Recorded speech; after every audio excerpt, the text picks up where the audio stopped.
G'day fellas and welcome to a casted game. We are here playing Age of Mythology Retold with a very special game. Ladies and gentlemen, in the south of the map, in the color blue, playing on the Egyptians as Isis. It is Mr. Hashtag, that is correct. I've noticed this has happened a couple of times actually with players, and you know, they'll have something in their names and it might be completely unintentional and they just get hashtagged. Interestingly though, what happens is you can see their name in the lobby, but then when you get into the game, it blocks it. So, I don't know, it's just one of those Microsoft things, you know how they are. Anyway, the real star of the show, ladies and gentlemen, in the north of the map, in the color red, playing as the Greeks. On Zeus, it is the one and only. Well, I mean, technically he's got a brother, but it is Give You Anxiety, ladies and gentlemen. I tell you what, I'm excited to see it. I've been playing with GUA for so long. Gosh, he's been around forever. I remember playing games with him back in 2006. I'm not even kidding you. We go way back together. Him and his brother Soldier. They have been pillars of the Age of Empires community for decades. And I'm excited to see what we've got in store for us today with Give You Anxiety. Now, I don't know how much he knows about AoM. Typically, when it comes to Age of Empires players, they've got, you know, at least a little bit of experience with Age of Mythology. I'm one of the exceptions where I literally never played it, so I don't really have that nostalgia that a lot of people will have when they do see AoM, which is why I guess, like, I've been speaking a little bit with Boit and a couple of the guys, and it's nice to be able to kind of give an independent perspective about how much I'm enjoying Age of Mythology Retold. It's just so much fun. But anyway, let's get into it and talk a little bit about our map for today. So our map for today, a little bit of a map check. We've got Marsh. Marsh, of course, slightly more hunt than the average map. In fact, there's a lot of it out here. So it's going to favor civilizations or pantheons that want to get out onto the map and want to try and secure that hunt. I think that also favors civilizations, or pantheons in this case, that like to raid as well. So I'm thinking maybe like the Norse could be pretty decent here, seeing as they love to get out on the map. They love to start a movement. But let's check in. We'll do a quick relic check because we do here. We've already got some movement coming on here. Also got the monument to villagers down here on the south side. But let's check in with the relics. So we've got one in the middle, Bow of Artemis. This is an S tier one. There's no two ways about it. This is incredible. 15% wood and gold cost reduction on your ranged soldiers and ranged myth units, by the way. That's an incredible relic. All right, next up, we've got the Blanket of Empress Zoe. So buildings are more resistant to siege weapons. Not that good. Maybe a D tier, C tier. This one, Svadilfari's Sledge removes the favor cost of fortress type buildings. I love this. I think this is really good, and I don't want to quite call it S tier, but I'm going to call it S tier. It's really, really nice. It just allows you to... I'll talk more about this later, but let's have a look at the rest of the relics that we've got out here. So we've also got the Fetters of Fenrir, which increases villager attack. I don't know how I feel about that, but I wouldn't be prioritizing it. That's a D tier. And we've got Harmonica's Necklace. Gold villagers gather faster. That's a 10% gather work rate for the mine. That's an S tier. There's a lot of good relics here today. Of course, we've got Bow of Artemis together with the Harmonia's Necklace. You hear that sound? You hear that sound? Ladies and gentlemen, Priest is getting into it. But let's talk a little bit about why, where is it? Why this relic here is so damn good. The Sledge, Svadilfari's Sledge. The reason why it's so good is because typically when you're looking to make a fortress type building, it has a favor cost associated with it. So normally that's going to be about 10 favor. And favor is difficult to come by. Every pantheon's got a different way to gather it, but it hard limits you on how many fortresses you can make on a map. Except when you get this relic, all of a sudden, you can make as many fortresses as you like. You can put a fort on every single gold mine, every single corner of the map, you can get it going. And it allows you, especially a civilization or a faction like the Egyptians, it allows you to have access to a lot more production, which is definitely something that you want going into the mid game and the late game. But we do have the age ups coming through. GUA with Athena. I've been talking too much. We're going with Bast on the side of hashtag right now as the age up comes through. Sphinx going to be popping out here. So looking to switch things up a little bit here today. And we've got our Minotaur on the way. We'll ride on board with GUA and see how he's doing. We'll ride exactly with him and see what his plans are. As the scout comes around the back of the base, he's already scouted out a lot of the map. You're going to be really careful about moving in with that Minotaur, though, especially unprotected. There is the prospect. Have a look at the damage that he's able to do here. Wow. making very quick work of that obelisk. Yeah, you've got to be careful just because priests, pharaohs, they're out, they're notorious. GUA actually not using the villager auto-train. You can see he's got villagers in queue. And there's the priest. He's going to be taking a fight early here. Priest versus Minotaur, and you can see the priest just able to overwhelm the Minotaur. It was a little bit silly to even think you could take that fight right there. Keep in mind, GUA's got access to restoration. He can always look to do a bit of a heal a bit later, but spin to win now coming through. Sphinx manages to get off a bit of a whirlwind. Villager's a little bit confused about exactly where to go. He hasn't really singled out one villager except for this one right here, which may go down right now. Does have the hero coming out. It's going to be Jason looking to try and save the day. A Vil does go down. Probably needs, if anything, to maybe chill out on the pigs for a little bit, but with Jason on the case, there's a good amount of time that he's now bought himself. He can come back out here onto the hippos. Let's take a look and see whether we've got our second town centers coming up yet, whether we've got expansions. It doesn't look like it just yet. More obelisks going to be coming up in the middle. We'll ride on board with Hashtag and see how he's doing on this south side of the map. We've got another obelisk over towards this left side of the map. Another one nice and safe back here. I tell you what, it's hard having a guy by the name of Hashtag. It'd be lovely if I could change his name to something, but I guess it's a little bit hard. And have a look at this. We see that he's utilized prosperity, the god power that increases the gather rate on your villagers for gathering gold. So this is kind of in concert with the same sort of theme that you've got with Ra, where you can increase your farmers' gather speed. And speaking of second town centers, have a look at that. GUA in the north of the map, playing things a little bit differently. Now, you've got to remember that GUA, he was infamous in Age of Empires 3, infamous in Age of Empires Online, and in Age of Empires 4 for playing a one-base style. He loved playing one-base. He would go into a single, he would play off a single town center and then would go into a racks. He would go into an archery range and a stable, and it was called the GUA build. He would go 1-1-1, one stable, one archery range, one barracks. And that's something that you can definitely do if you're playing as the Greeks. And yet, GUA opts not to do that here. He says, no, I'm going to play into the second town center. Perhaps that's where his suspicion of the strength of the Greeks lay. So we'll have to wait and see what his plan is now and whether it's going to be able to pay off. He's got a decent amount of control out here on the map. We can see those villagers going to be moving back to a little bit of a safer position. Age Up is coming through on the south side here for Hashtag. He's going to be going into Nephthys. So we'll be looking to get some Scorpion men out on the field, I suspect. But GUA, the plan could be to do something similar, looking to get up to the Heroic Age himself. We'll check in and see the relics are getting picked up. So Priest going to be prioritizing that most important upgrade, or rather most important relic. And he's going to be able to just come through. Look at this. So 1,400 gold in the bank. He's immediately able to put down that fortification. Well, let me ride up. There we go. Our Migdal stronghold. He's able to put that down without any issues whatsoever. It doesn't cost him any favor. It's completely favor-free. 400 gold. That's it. And it also means that he's now able to daisy chain these if he wanted to. So he could take this. He could then go build another one right here. Then he could build another one up here and just bring it all the way up to GUA's base. And then he's going to issue, or has to issue, a response to that.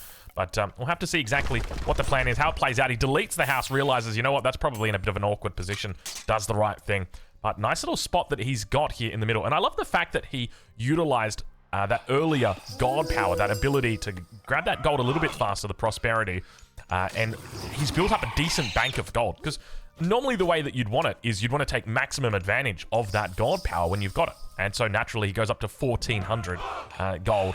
Just from that, then begins to move out onto the field. But we'll ride on board now with GUA as the Age Up is coming through. It's going to be Dionysus that is on the way. So looking to get a Hydra or two out on the map. Of course, you've got access to that Bronze ability, which is one of the most powerful abilities in the Heroic Age for those big fights that you have normally around the mid-Heroic Age. But have a look at this. We've got some chariots coming out. Also, Scorpion Man now going to be looking to make a connection with the villagers. Chariots yet to turn around. There we go. GUA going to become aware.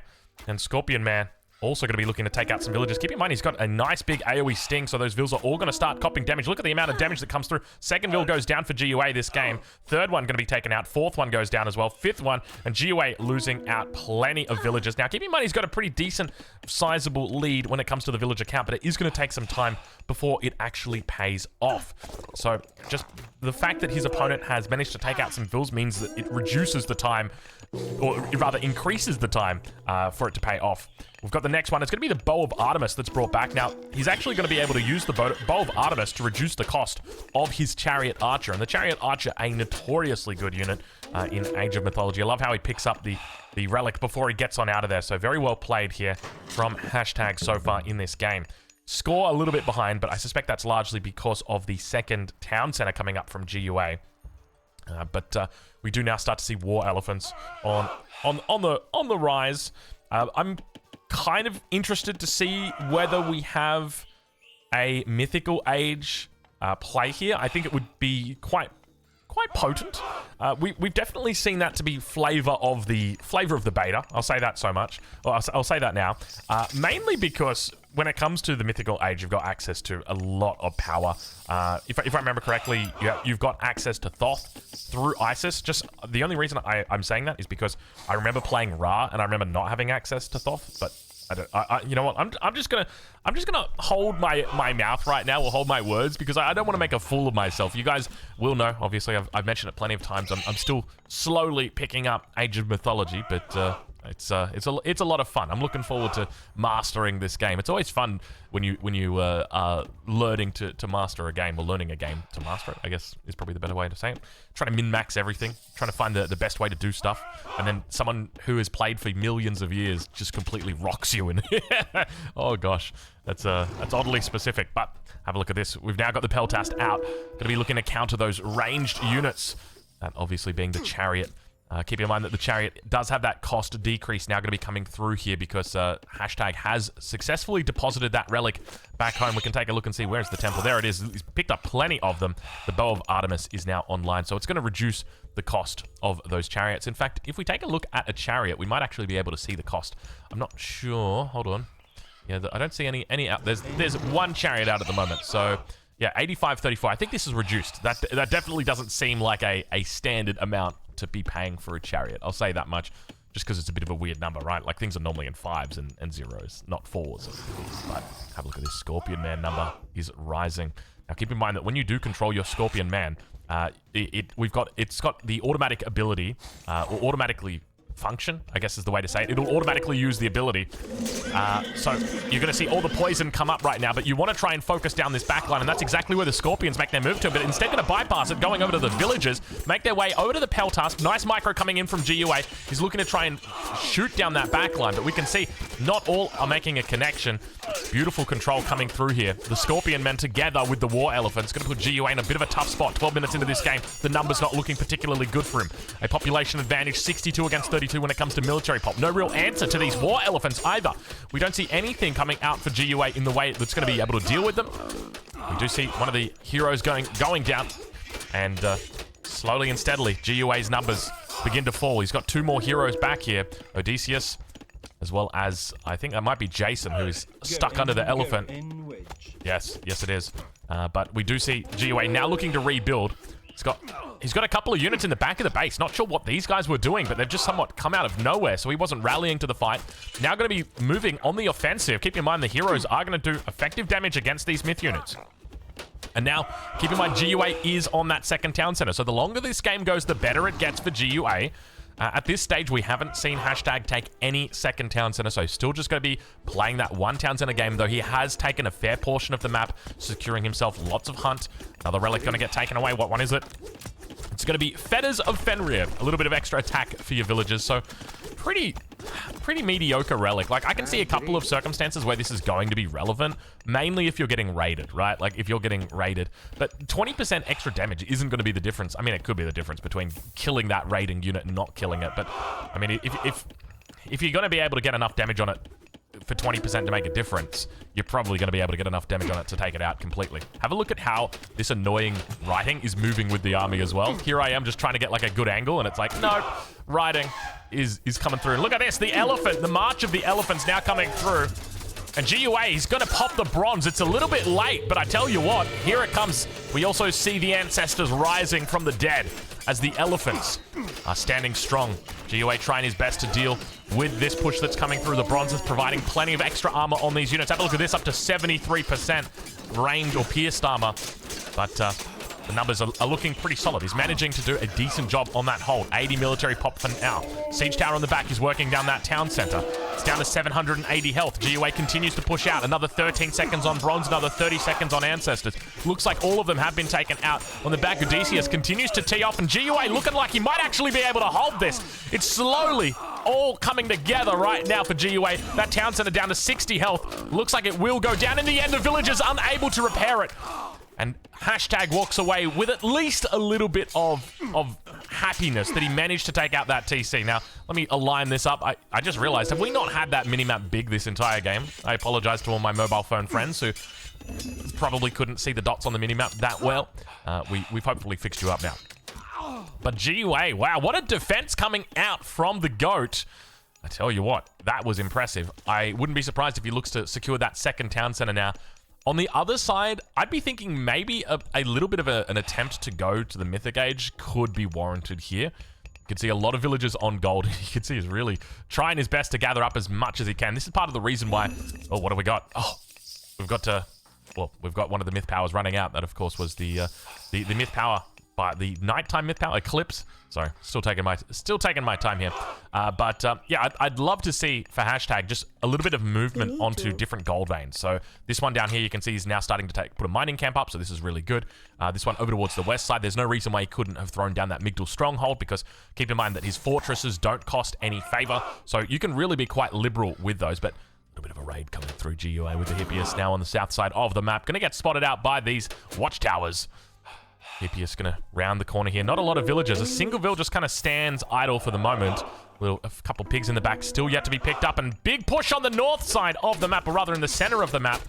Slowly, GUA is moving, making waves across this map. 4 elephants together with a couple priests. And we do now start to see slingers also coming out. Keep in mind the slingers are going to have that cost discount applied to them. Only 21 gold, 51 wood. So very nice and cheap. But look at this, a third town center going to be coming up from GUA. Now, keep in mind that when it comes to Age of Mythology, this is for all you Age of Empires 4 folks out there that may not have played. The way that population works, it's not just capped at 200 like Age of Empires 4. Instead, you've got like a base cap, which is like around 170. You can see right here, we've got Hashtag who's on 170, though he has just put down the second TC. And then from there, once you take a second town center, then you can push that up to 205, somewhere around that region. You can see GUA's on it. And then once you take a third TC, then that goes up to like 240, somewhere around that. And then you can also upgrade. There's an upgrade for the town centers that will increase that further. I think it works out to be like 5 or 10 for each TC. So you can get up to some pretty decent populations, and one of the reasons why taking town centers can be so pivotal, so you can see in situations like this where we've got Hashtag now taking a third settlement here, is because he needs that extra population space. He doesn't really care so much about the villagers, but he definitely will care about that population space.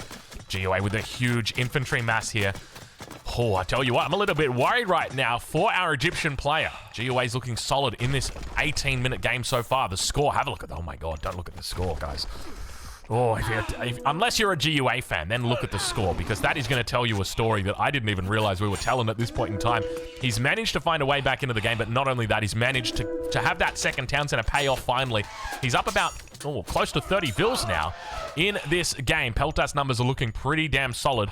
Keep in mind that basically means that his opponent is not able to make any more units because he's going to surrender. Ladies and gentlemen, there it is. Hashtag surrendering with GUA coming out with the big W. Wow. Okay, so let's talk a little bit about that game. I just want to go back to that fight that we saw earlier. So there were 2 main fights in that game. In the first fight, GUA didn't commit the bronze. And I was kind of surprised that he didn't commit it there, because it felt like a big fight. But clearly he had a plan, and that plan was to wait until his opponent was a little bit closer to the base, and that's when he popped the bronze. And I think that was the instrumental moment of this game, and I think that really goes to demonstrate just how strong that god power is. Of course, did he not use the restoration? Please don't tell me he didn't use restoration. And he never used bolt either. I was going to say, I don't think I remember restoration being used. Either it was used really early, or it wasn't used at all. So GUA there, really pushing the Greeks to the limits. Let's take a look and see how that post-game aligns right now. I want to take a look at the civilian unit count. You can see right here the difference that second town center is making, with slowly GUA climbing ahead, and then, of course, losing a couple vills throughout the game. If we take a look at all resources collected, you can see eventually it starts to pay off for him, that second town center. Around the 10-minute mark, 11-minute mark is when that resource count really starts getting out of whack. And keep in mind, that's also with that... this is, we want to see total gold collected. So this is also with prosperity being used. At least, let me double check it. I want to make sure that I get the name right. Yes, prosperity. So that's with prosperity being used, and you can still see how much of an impact. So that he goes from 700 up to 2600. So gathers about 2,000 gold in the space of a minute, and yet despite that, GUA still pulls ahead by about the 10-minute mark. So you can see how quickly those second town centers will pay off. Anyway, we'll leave it there. Of course, we'll link down below to GUA where you can watch him live over on Twitch, and we'll catch you guys in the next one. Thank you so much for watching.